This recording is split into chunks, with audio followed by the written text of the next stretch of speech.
Everyone, and we're live. Good afternoon, good evening. Welcome to the second annual African Film Festival of Atlanta. My name is Abosede George, and I'm on the board of the African Film and Arts Foundation. The African Film and Arts Foundation Incorporated is a nonprofit 501c3 media arts organization based in Atlanta, Georgia, whose mission is to magnify and celebrate the visions, voices, lives, and stories of people from Africa and the African diaspora. We execute our mission currently producing two main events: one, Cinema for the Culture, which is a monthly film screening and conversation with filmmakers, and the African Film Festival of Atlanta, which you're attending now, a 3-day festival showcasing films from around the world. Our theme this year is redefining the African voice, one story at a time. Being responsible for highlighting the brilliance of new and emerging filmmakers is a feat that the AFFA is committed to being a forerunner in. This festival offers the opportunity to support the ever-growing African film community in Atlanta. Atlanta has a significant number of African migrants, and it is reputed to be the third largest settlement for Africans in the USA. Coupled with the fact that Atlanta is the epicenter of the film industry in Georgia, a state that produces the largest quantity of films in the USA, a homegrown African film festival in Atlanta is long overdue. So that said, I want to welcome our panel this afternoon of filmmakers. This panel is focused on conversations with filmmakers, a shorts program in which women lead. And we have with us today some of the filmmakers in that block, in that series. We have with us, first we have Landon, Terrell, Bost. Yep, hi. Who is, thank you, who is the director of Black Saviors. We also have, calling in from North Carolina, we also have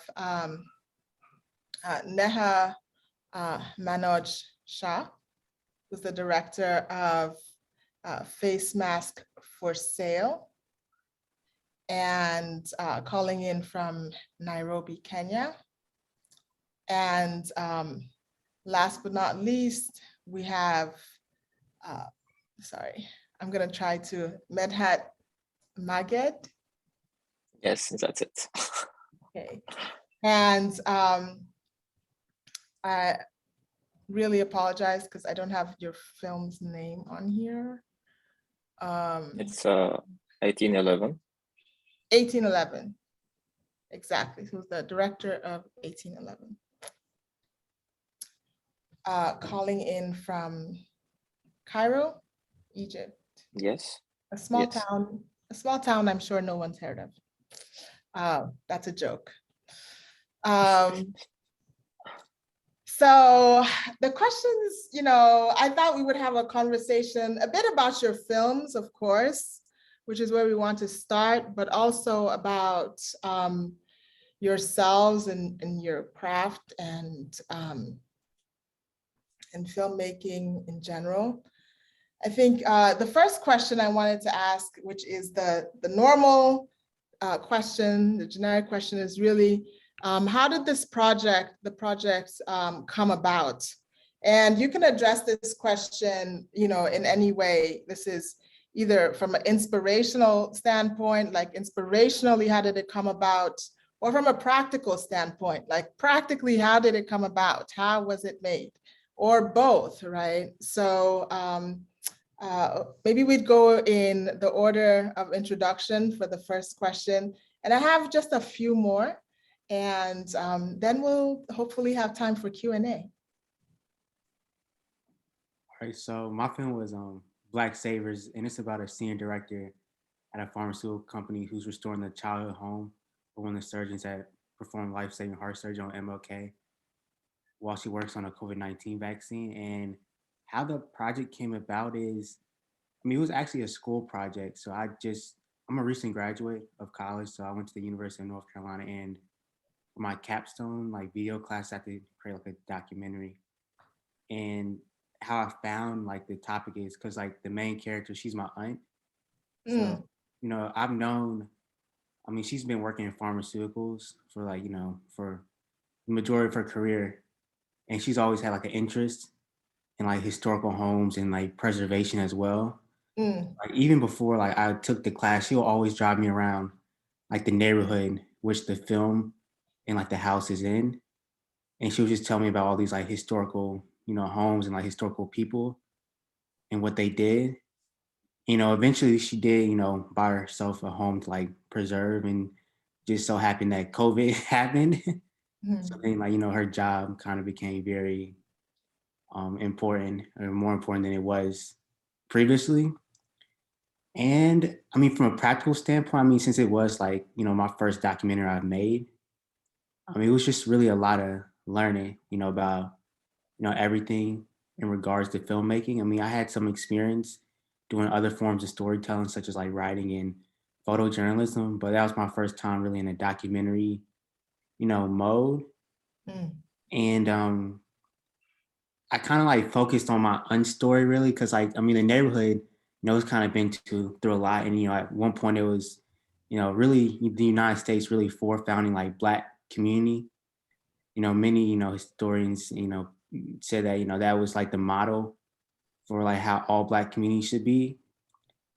And I guess instead of just focusing on kind of like the things that's happened over the past 20 or so plus years that, unfortunately, I mean, those things had already happened. So, the unintended consequences already played out. So it was kind of like, instead of like harping on that, I just really wanted to find like a redeeming story of someone coming back into a neighborhood that was very important to her, and, just doing something, for that community, and, also to just, I don't know, I feel like for like, African Americans and just, all Africans in general, like we've always been like the best help for ourselves. And I feel like there's always kind of been this like, you know, narrative that, we've always needed, some like outside source to like help our own communities when, in many times that's not the case. And so that, yeah, that's how like the story kind of came about. And like, I mean, it was just also too interesting because like a lot of people didn't know or still don't know this surgeon, like Dr. Cordes Jr., who like, saved MLK in 1958.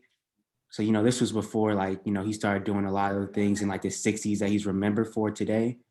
So, if he didn't perform that surgery that day with the other team of surgeons, I mean, we probably wouldn't even know who he is, or he may just be a footnote in history. So that's kind of how the project came about. Fantastic, thank you. I'm a historian, so I'm very interested in all these meditations on history that are part of the origin story of that film. So next, can we go to Neha? Hello. So interesting story you have there, Landon. Thank you. So for Face Mask for Sale, I shot that right in the middle of the pandemic, right in the middle of the lockdown. And the theme I was looking at was children, mothers, and mental health. So those were the themes I was actually looking at. And, for kids, first of all, when kids are at home, they think it's a holiday. And it wasn't, they still had to school from home. So they were very confused. And it took a lot for parents to keep making them understand that you're not on holiday, you're actually schooling from home. And of course, kids don't understand that. And now, because they're locked at home, it starts affecting their mental health.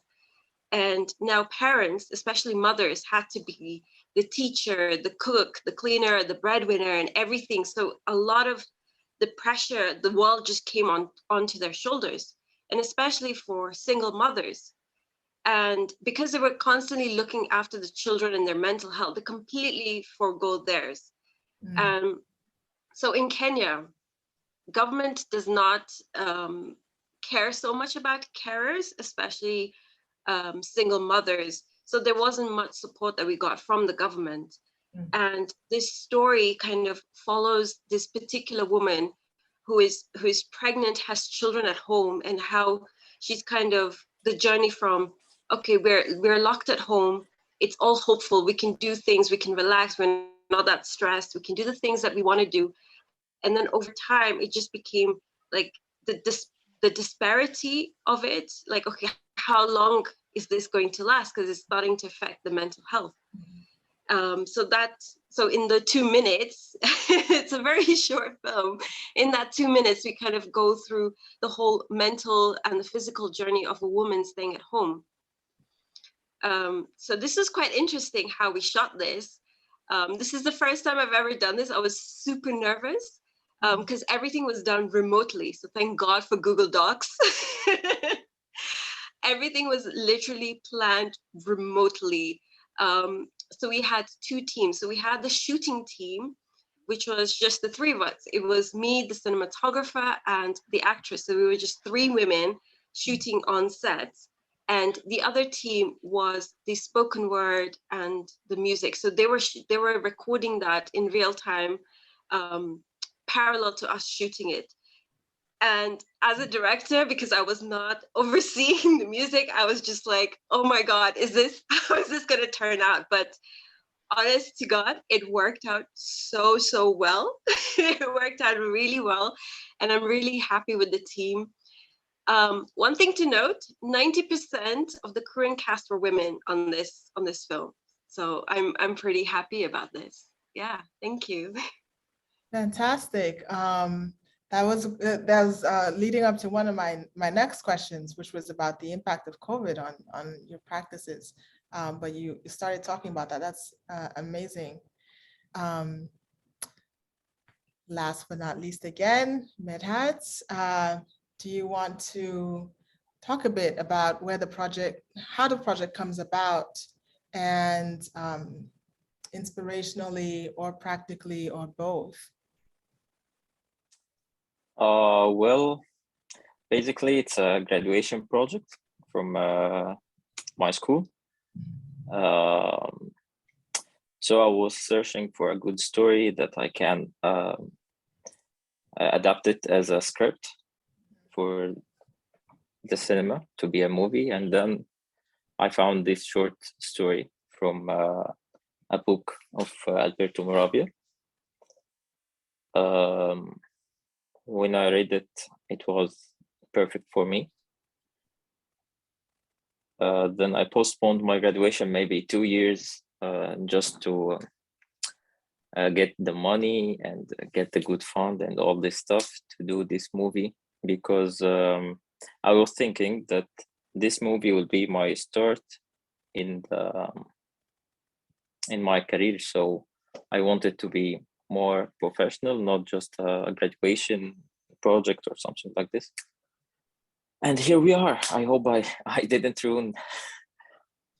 Sounds like you succeeded. I think that there's also a story behind that, that level of commitment to waiting 2 years, delaying graduation in order to do this, and also the strategies that you were using in those 2 years to get the project done. Hopefully, if you don't want to. It's a very long story, but mainly we work a lot on the script, not to ruin the original story, and to make it more easy for us to shoot it. Then a lot of okay, we will delay it because of the money, and when you start, you can imagine it will be just like this, and then when you think more and more, you will find a lot of things you need. So that's why we delayed it a lot. And after we found the money, we have a little bit stuck with finding the suitable actors and actress. And finally, we found all things, and we were ready for it. Yeah, it's a process, right? All of this creative work is a process. I love that this panel has three emergent filmmakers, you know, people who are, you know, who are starting with a new energy for this kind of practice and this kind of creative practice. Because, you know, we'll get back to why I think that's very interesting and beautiful thing. Beautiful coincidence. And the second question I wanted to ask is a little bit different. It's going to shift a bit. We've heard a little bit about your creative choices, but the question asks you to think about that even more. So what were some of your stylistic references that influenced your film, either visually or, you know, orally, or, you know, organizationally, how you chop it up? Like, what were some of your stylistic references? Let me see, stylistic. I think, I mean, I have a background in like photojournalism.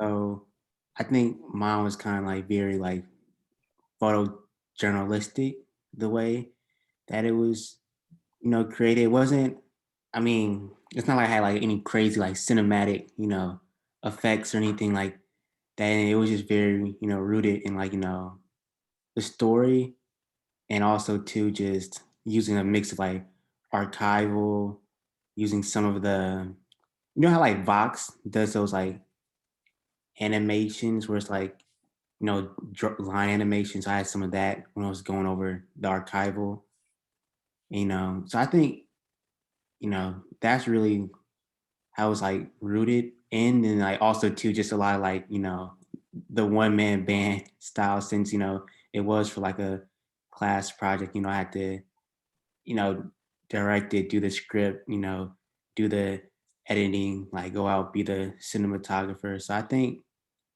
that's probably like the style it was. But I mean, I'll say it's primarily just rooted in like the story, and like to like just the story partners I worked with, and kind of like their, you know, influences and like their perspectives too. Cause I did a lot of research went into the project, just because a lot of things like, I mean, they were documented, but it's not like they were like widely documented. So I mean, some days I just had to like go through like old like newspaper archives of like, you know, the African American newspaper in that community, and just really like get an understanding of like what that family was like, you know, back in, you know, 1920s, 1930s, just so I can have like an idea and like more like informed, you know, narrative, like, you know, how that community was then, like how it's now.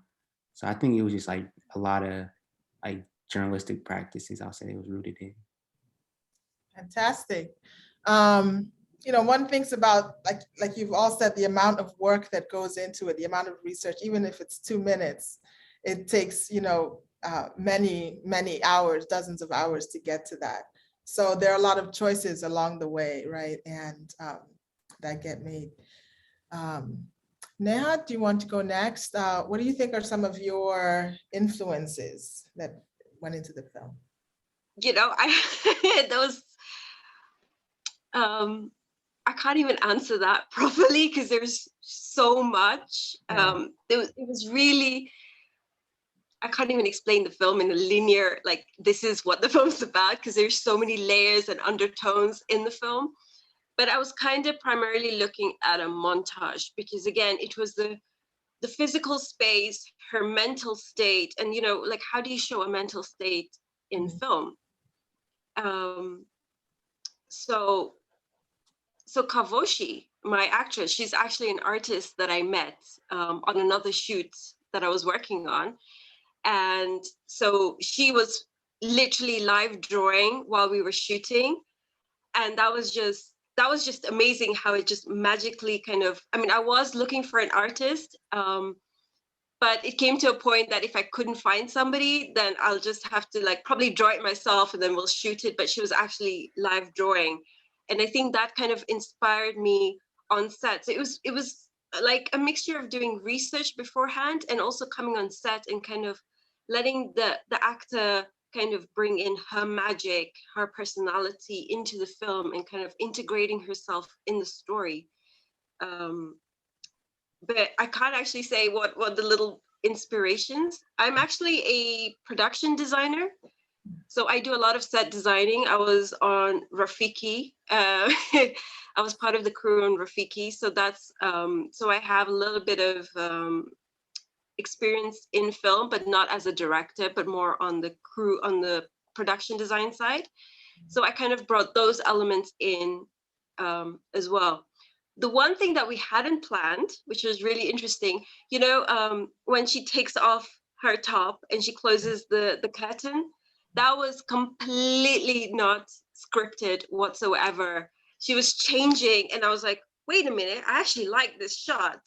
So we were kind of very flexible with that. I just love the whole process. I'm so excited, as you can see. Okay, I won't talk now. Medhat, this is your turn now. Yeah, sounds like it was a real kind of meeting of artists, on that set, and you're really feeding each other. It's amazing. Medhat? And she was really pregnant. A lot of people like, oh wow, it's really nice. She was really, really pregnant. She was really pregnant. Guys thought it was what do you call it? The fake pregnancy. Yeah, the fake mom. Amazing luck. Medhat? Well, there wasn't a specific reference. Maybe my reference was my girlfriend. She, I mean, here in the feelings and how she react with people she love, or react even with something bad done to her. So I was searching for an actress that can be my girlfriend in this movie. But if you are asking about the style or the artistic point, there wasn't a specific reference. It was all from our minds. Maybe that's why we worked a lot about it. 2 years, long time. Well, that can have pluses and minuses, right? So, excellent. So, the next question I have is, I would say, Landon, yours is more in the documentary style. Neha, maybe it's a bit of a synthesis, I think, of different styles, because it's like a creative nonfiction, kind of thing. And maybe that, with Medhat, it's, clearly inspired by literature. So it's, it's coming from total narrative.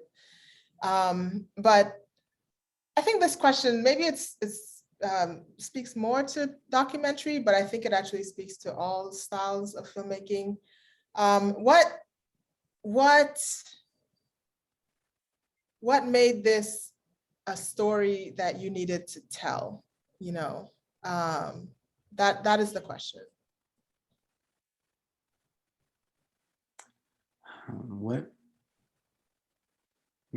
I think what made it story that I needed to? I really just say that. I mean, I just thought that at the time, because I feel like, especially for a lot of African and Americans in the United States, I feel like gentrification is like a a big topic, and I feel like it touches on like a lot of things. I mean, it's like economic and it's social. There's both dynamics going in play. But I feel like a lot of times it's told from like not from really a Black perspective, or it's not from a perspective where it's like, as a Black person, how can I help, and be a part of this? Because I mean, it's really like the next, I think, big story that's going on in our communities when we look, years down the line. Because it's like almost like a extraction of, just wealth, and like, now like some of these areas are being seen as, ideal. even like 10, 15, 20 years ago, I mean, if you weren't Black, I mean, you wouldn't even walk in those neighborhoods. So I think what made it a story that needed to be told is just like, it was just, like something I felt like that was empowering and inspiring, that was about this subject, when most of the time when people talk about gentrification and like African Americans, it's kind of like they're seen in like a negative light. But I mean, like I think like we're talking about, I feel like, Black people have always been the best help, for Black people. And I just wanted to tell a story that, also has some like appeal like locally too, and like even, nationally, and like even I guess worldly, because, people who know who MLK is, and kind of like, show like, yeah, maybe you can't stop like,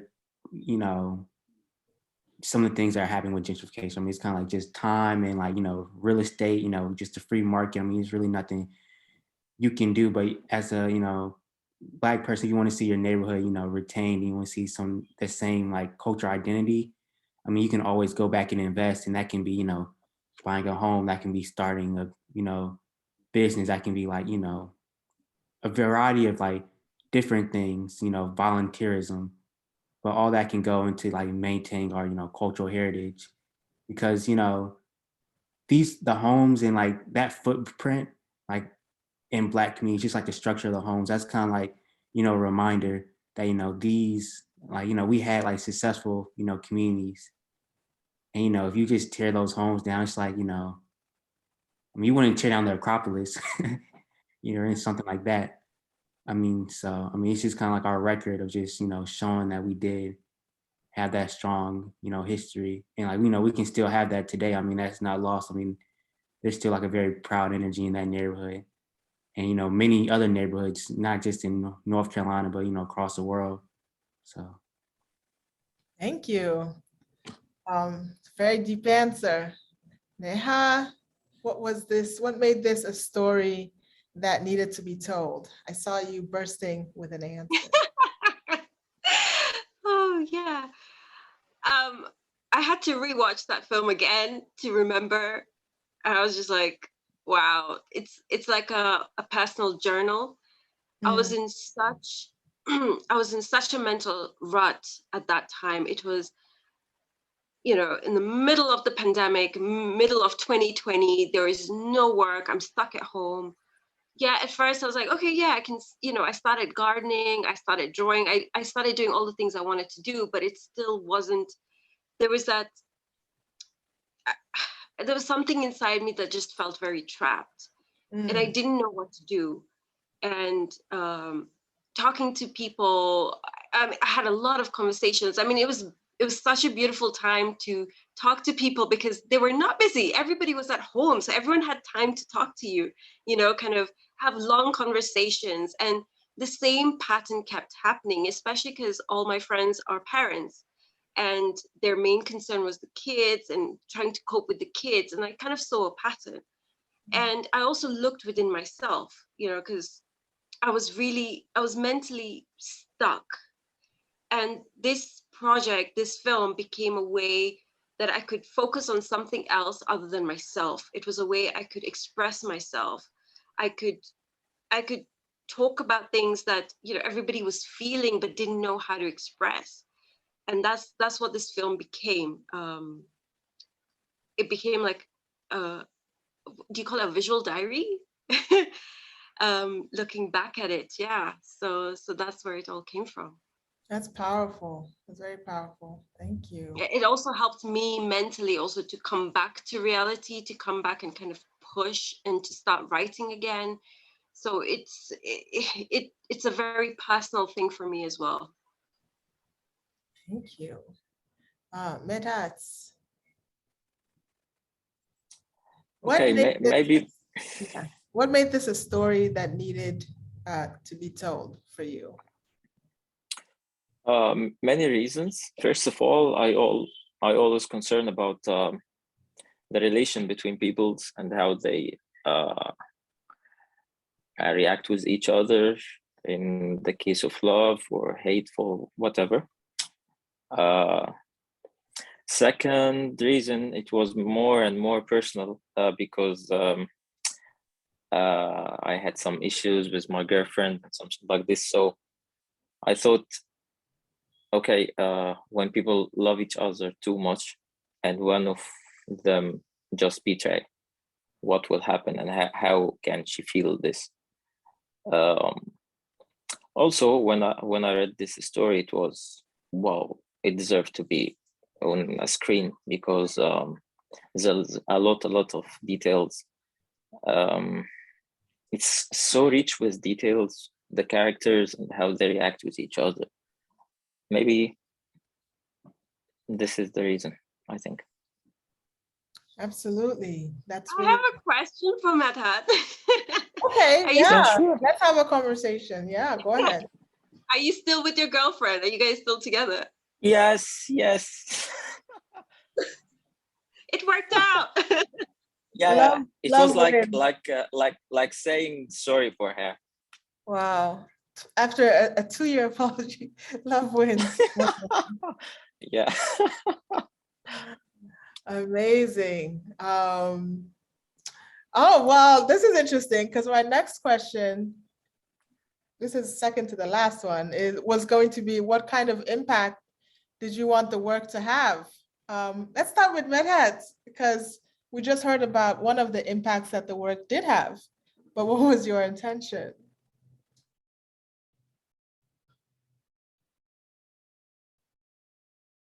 Knows about the personal impact maybe. Otherwise, I was thinking about my career, as I said before, and it can be my introduction for the industry here in Cairo or wherever.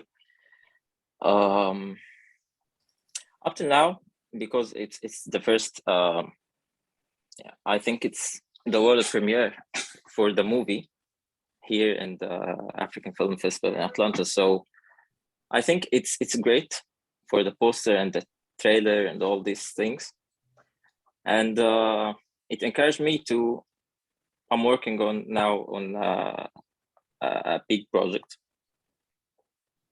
Excellent, yes. Excellent. All excellent things for it to do. Are you allowed to tell us, or is it all like NDA stuff? No, it just no, just suits, and we discuss a lot of things. So there's no what you say, specific things to say, but I think it will be a mini series with maybe 6 episodes, something like this. Very cool. Very cool. Is that going to be just in Cairo, like in television, or can we see it on the YouTubes? I think it will be on a platform. Okay. So Netflix? I hope. Okay. Well, let us see how it goes. I hope for you. Neha, let's go to you next. What kind of impact did you want the work to have? Or were you thinking about that? I'm so touched at what at the feedback I'm getting from the audience about this film, especially from women, and especially like the last bit. Am I allowed to spoil it? What? Okay, so the last bit, where just like every woman, I have a mask on. And that last thing, it just hit home for every woman.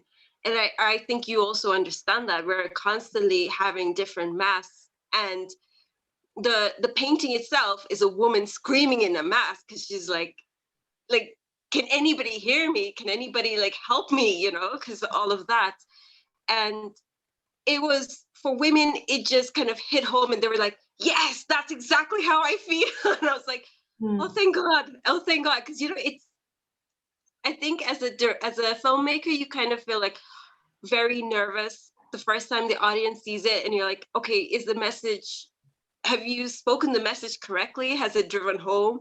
And it did. So I'm really happy, and I'm touched that it's really impacted a lot of people, and they kind of understand. And men also understand that, it was very hard for women at that time, I mean, men were going through things, but it was very hard for women who had children at home, especially. You know? So I'm really grateful. I wonder, have you guys watched it? What do you guys think? Well, let's you know, we're gonna let the process flow, and then we'll everybody will watch all the films, so for sure. But we want the audience to. You've given us a juicy bit. That wasn't a spoiler, but it was a juicy bit. Landon, what kind of impact did you want the work to have? I just really wanted the work just to inspire like people who watched it. I mean, specifically, I know African Americans, because that's kind of like everything was kind of like they're the target audience. I mean, everything was kind of like, you know, through a Black lens for sure. And it was, you know, hopefully just something that can inspire, you know, them if they, you know, want to do the same or something, even not the same, just similar, just kind of like the Black redemption of like neighborhoods in our communities. And then also too, I think hopefully kind of like just like Medhat said, just kind of like an introduction for myself into, you know, the film space. Cause I mean, it was like for, you know, class project and like, you know, educational, but, you know, I work right now, like I said, full time as a photojournalist, but, you know, hopefully I want to transition to being like film and doing that full time and hopefully, you know, documentary style film. So hopefully this is kind of like a project that I can show that, you know, I've done, you know, something and, you know, hopefully, you know, I'll be able to be a full-time documentarian in some shape or form. Yeah, fantastic. I hope so too. And my last question, which brings me to the first, when we realized that you're all first-time directors, although Neha has a background in designing for films. And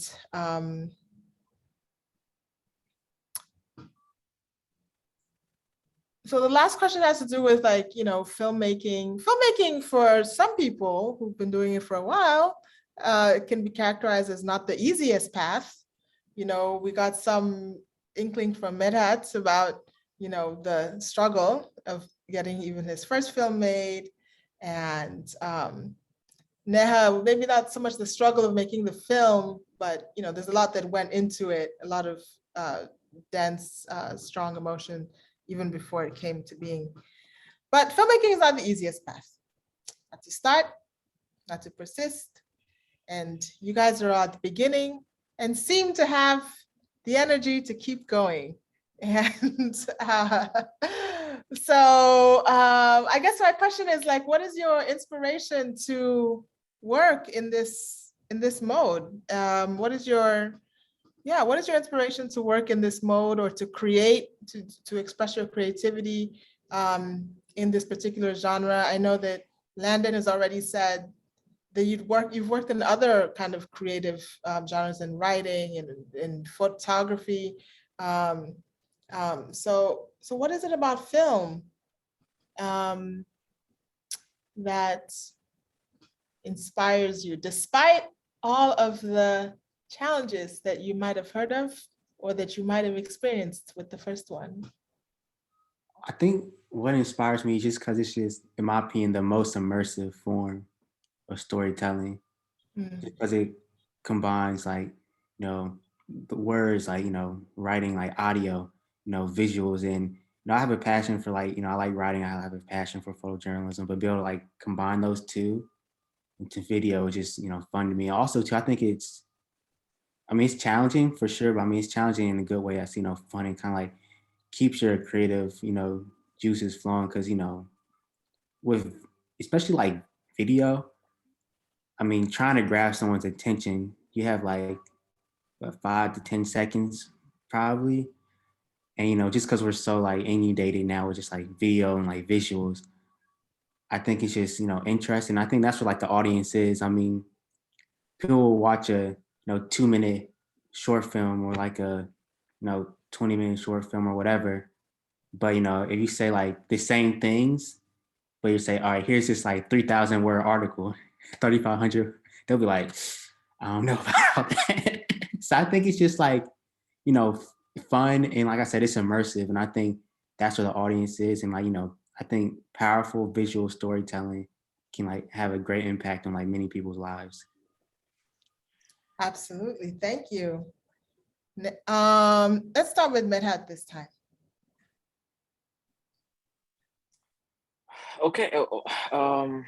Since I was a kid, I like to see movies and inspired by them. So maybe when I grow up, I like the idea of making a movie. And like Landon said, that it's all about telling a story in a good way, making people be interested and got maybe inspired or whatever. When if you like chocolate and you just take a piece, it makes something in yourself. So that's I think the same that you feel when people said, okay, good job, or good movie, or good whatever, even a good shot. I think that's why it's great to be a storyteller and to be a filmmaker, I think. Yeah, I think that really hit me when you just said, even if someone says good shot, right? Because, as I said earlier, I'm a historian, and, you're writing articles, you're writing books, and the whole big project is a struggle to end, right? But even if you think at the scale of just like each line, each sentence, like that's like exactly the thought, that's exactly the phrase, that's exactly the word, that's good, like the satisfaction of that too can be just as, almost as profound as the satisfaction of the last moment, when you're done with it. Yes. So that hit me too. Last but not least, we have Neha. Okay, so in real life, not in the film world, I kind of am very, I'm very socially awkward. I'm very quiet. People are like, oh, she's an introvert. And I don't know how to talk to people. But in the film world, it's like I belong. And this is my language, I mean, yeah, you wouldn't understand like seeing me here, but if you saw me in real life, I would be just in a corner, just like, not even smiling. I'm just like, okay, I'm very awkward here. So that's Are you sure about it? I'm coming to Cairo. I will show you. I know. You wouldn't imagine it, but yeah, I am. And I realized that film is my only way I can express myself. So here's a fact. So in the film industry in Kenya, there are only 5 Kenyan Indian filmmakers, and I'm the only female. So there's a lot of responsibility on me to talk about my people, to talk about our lives here. So I think it started becoming very serious now after Face Mask for Sale, that you have a responsibility, and now it's time to kind of talk for the minority. What I love about film is like you said, Landon, it's very impactful. And there's this African proverb where the hunter will always tell a story until the lion can. So we're now the lions, and it's time for us to now alter perspective, show the other side of our stories, of our experiences, of our lives. And so, yeah, a lot of pressure. Yeah, I think none of us can really imagine this other Neha, this alter ego that is quiet and introverted, but we'll take your word for it that it's true. And I think that what you're saying also resonates with what Medhat was saying about chocolate. that it's, if the thing just feels right to you, then you just go with it. Filmmaking was the language that you wanted to speak in, that you needed to speak in, and that your soul understood, I guess. So. And there's other two reasons, first, that you can affect people's brain, and that's not easy. It's a very big responsibility. Other thing, I think, it's you can live forever with your movies. Even after you die, your movies will keep going. So that's why. Absolutely. Absolutely. I mean, I think that you can say that about creativity in general. It's a human impulse, maybe, to live forever, right? To create something that can stay. Of course, there's reincarnation, but we're not going to get into the whole metaphysical conversations right now. Okay. I mean, I guess. Imagine like the aliens came here and then they're like, what is all these films? What is this that people did here on Earth? Exactly. I just want to, that was my last question, but I just want to pick up on, my last question. I just want to pick up on something that both Landon and Neha said about a feeling of responsibility, maybe. Responsibility to history, responsibility to the community, to represent. And for some people, that can be very grounding. It gives you this a feeling that there's something behind you and pushing you. For some people, that can be very a weight, very much of a weight that kind of squashes your creativity, that can contain it and hamper it. I mean, all three of you, I mean, I'm sure you've experienced this in different ways. How do you feel about this? Where do you weigh in on this idea of a sense of the responsibility of the artist to do something for the society? Like, what do you think actually is the responsibility, if any? I think, especially like when we're telling stories of like that's been undertold or like, underrepresented communities, I always think that the job of like the artist just to represent like that community as like with as much authenticity as you can, just because like, I was thinking about that a lot when I was making the film, even though like my aunt, she has strong ties to that neighborhood since that's where she went to school. So did my mom. I even like used to work with a paper that or news outlet that cover that community. So I was like very much, I knew about the community, I knew a lot about it, but still like I wasn't born in that community. So I still, even though I had like a lot of knowledge about it, I still wasn't an original community member. So I mean, I think I always just had that in the back of my mind. I mean, even the people that I talked to, like even if it was just like long phone conversations, just to get like a sense of like the community and stuff like that. And even when I sent them the film, they all enjoyed it, which meant the most to me, because that meant that I didn't misrepresent them. Because I think that was always like I wouldn't even say a fear. I think that was just like always what's on the back of my mind is like a constant reminder, like Landon, make sure you tell this story, true to the community, and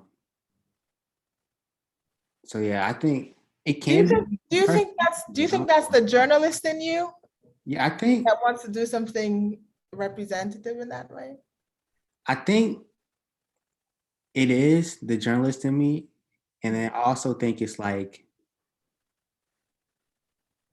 I mean, that community. I mean, it's always, there's been so many other stories told, about them. It's just like, I don't know. I think it's the journalist, but it's also too just like I needed. I mean, I want to say, I mean, the film, it was a little bit journalistic, but also too, because, you know, people like, oh, journalism, there's no bias or whatever, you know, there's bias in everything, you know. I think part of, you know, filmmaking is like to, you know, pick a lens to tell a story through and like tell it the best way you can through that lens. I think that's the choice that I chose. I mean, when I'm like creating this film, it was definitely through the, you know, Black lens, like all my like, you know, choices on what to include, like voices to include, even people to talk to for like research was like all through like a Black lens. Not because I thought like someone who wasn't Black couldn't give a good perspective, but I just thought their perspective's already been, you know, heard enough. Like, you know, they can go somewhere else if they want to get that perspective on kind of like gentrification in this community. But they wanted from like the authentic Black perspective, they could, you know, maybe this film will speak to them. So I don't know. I guess it's like a weird answer. No, I think that's authentic. Thank you. I don't think it was weird. Neha, this question of like a feeling of responsibility and how it impacts your creativity. Like, is it a fuel or is it a like a shroud over it? It's both. It's you get the freedom because you're inspired. So you're like, yes, this is how we can break the chains. We can break the, you know, we can disrupt the film and bring in stories from the minority, from the colored, from the voiceless. But something that Landon said, you know, representation. So I can represent my community, but there's that danger when your community sees what you've done on a screen and they're like, no, that's not me. You know, sometimes people are very scared of the truth and scared of how you see them. So it's such a, and the thing is, you don't want to break from the community, but you want to tell the truth. So you have this really weird balance. Sometimes you lose, sometimes you win, sometimes you understand the balance. But you know what? It's something, it's like a bug inside of you that you just, even though you're getting negative feedback, you just want to keep creating. There's this thing inside of you that just says, I want to express, I want to show people. And, you know, also guys are not used to seeing themselves on the screen. They're used to seeing Hollywood and Bollywood and all of that. And then we come along and say, you know what? We're here, we exist, and this is us on the screen. And guys are like, wait, no, it's a huge shock for them. So trying to slowly kind of get the audience to get used to us, to get used to different stories, to kind of say, yeah, that is us, you know? Because at the end of the day, what is the truth? It's not a fact. It's like for us, it's an expression. This is how we see things. You know, it's not exactly how somebody else sees it, but we're trying to express ourselves the best we can and being authentic to ourselves, being authentic to our craft. And that is so important. And, you know, there are times I think even Medhat would know, you know, 2 years writing, there are times when you just want to give up. Sometimes you just want to cry and you're like, maybe I should just do another hustle because this is just too much. But I don't know, there's that fire in you, even if it's like even a little sizzle, it's still there and it just pushes, and you have to do it. If you don't do it, who else will? And who will do it the best way possible, you know? Nobody else is you. Exactly. We have exactly 2 minutes. So Medhat, is there anything you want to say in 30 seconds? Give us some final thoughts. Okay, plus all from the they cradle said, of civilization. Go ahead. it's also you represent your crew. They trust you and they give you all their maybe money or their time or whatever. So it's a useful pressure that okay, I have to do it in the best way, just for them and for our community, as I said, and all this stuff. But you know, I think it's very useful for you. Beautiful. I love that at the very last moment, we remembered also the crew, you know, the people we worked with. That's also, there's a responsibility to them too. Thank you all so much for being so open in this discussion and for your beautiful films. And we look forward to more films, the mini-series on Netflix. Looking forward to Landon's films. Anything Neha wants to make, I will be there to watch. So thank you all for this time. And thank you for this film festival, for giving us a platform to actually show our films to audiences that we probably wouldn't be able to reach normally, even with YouTube and whatnot. You know, this is wonderfully curated. Is that the right word? Curated, yes. Yes. And we've never forgotten our crew. They live with us. That's true. That's true. They live with us. Thank you, Abosede, for being an amazing host. And thank you, guys. Happy International Men's Day. It was a pleasure meeting you. I would have never met you otherwise. Yes. All Yes, right. thank you so much for this. Okay. Thank Exactly. you. Thank you for everything. Just hosting this Bye. space. All right. Bye, Landon. Thank you. Bye. Bye.